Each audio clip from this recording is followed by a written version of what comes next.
और अब आपको सीधे लिए चलते हैं जयपुर, जहां पर इस वक्त अश्विनी वैष्णव ब्राह्मण पंचायत में पहुंचे हुए हैं और वो कुछ कह रहे हैं। याद करके राजस्थान के लिए बड़ा एक जयकारा करो, बांधो मुट्ठी, संकल्प की मुट्ठी बांधो, राजस्थान का निर्माण करेंगे।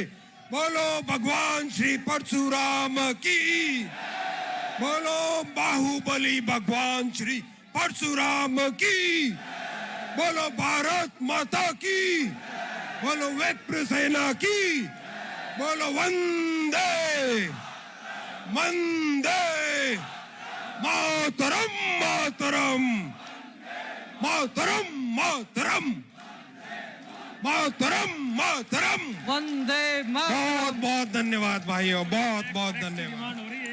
कर लेंगे। हमारे सबके चहेते डॉक्टर पंकज सिंह का हम सम्मान करेंगे। ब्राह्मण समाज तो ब्राह्मण महापंचायत से अश्विनी वैष्णव को सुन रहे थे आप। और ब्राह्मण महापंचायत का आयोजन हो रहा है जयपुर में। चुनाव से ठीक पहले ताकत दिखाए गए समाज और ऐसे में परशुराम के जयकारे तक लगाए गए। अश्विनी वैष्णव की तरफ से भविष्य का विजन डॉक्यूमेंट तैयार करने की बात का जिक्र भी किया गया है और कई बड़े नेता इस ब्राह्मण पंचायत में शामिल हुए हैं और इस बात का आगाज किया गया है राजस्थान की सरजमी से। और ये कहा गया है कि जिस तरीके से इस बीच ये लगातार मांग उठ रही है ब्राह्मणों को लेकर के हम उनकी आवाज बुलंद करेंगे। और धीरेन्द्र शास्त्री का भी संबोधन इसमें बताया जा रहा है कि होगा।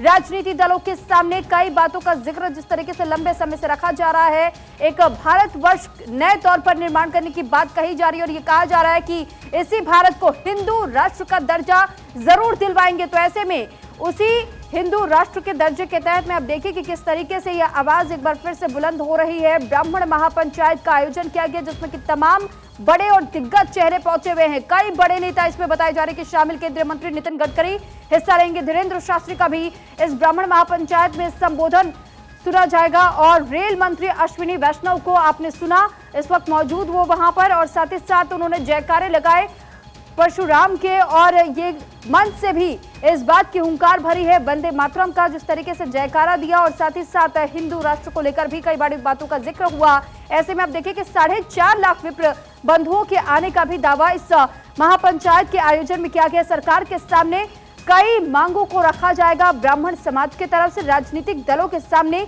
इन मांगों को रखने का काम ये समाज करेगा।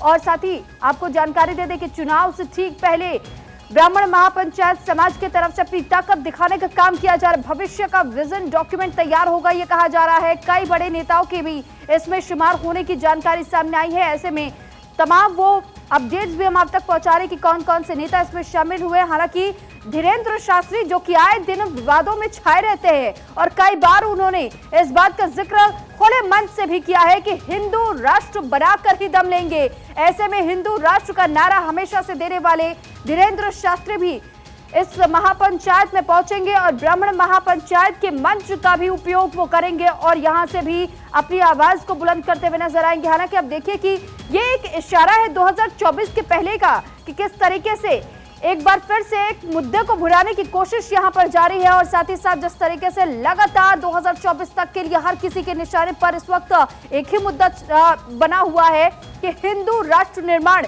क्या होगा या नहीं होगा।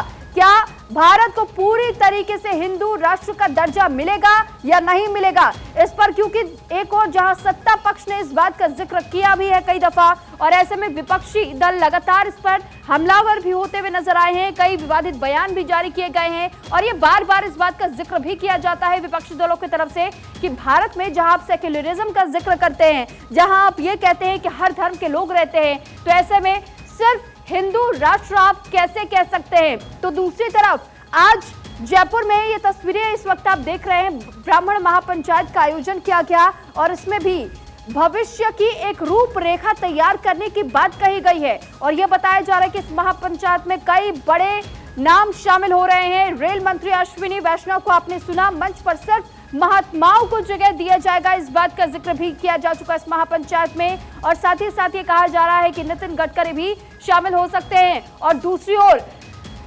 हिंदू राष्ट्र का नारा देने वाले धीरेन्द्र शास्त्री का संबोधन भी इस महापंचायत के मंच से सुना जा सकता है। कई बड़े नेताओं के शामिल होने की जहां जानकारी सामने आई है, तो वहीं इस मंच से खुले तौर पर इस बात का जिक्र बार बार किया जा रहा है, हुंकार भरी जा रही है और साथ ही साथ 2024 के लिए एक चुनावी मुद्दा और तैयार किया जा रहा है। अब ऐसे में देखिए कि भविष्य के विजन की बात की जा रही है, तो इस विजन पर कितना ध्यान दिया जाता है, ये अपने आप में बड़ी बात होगी।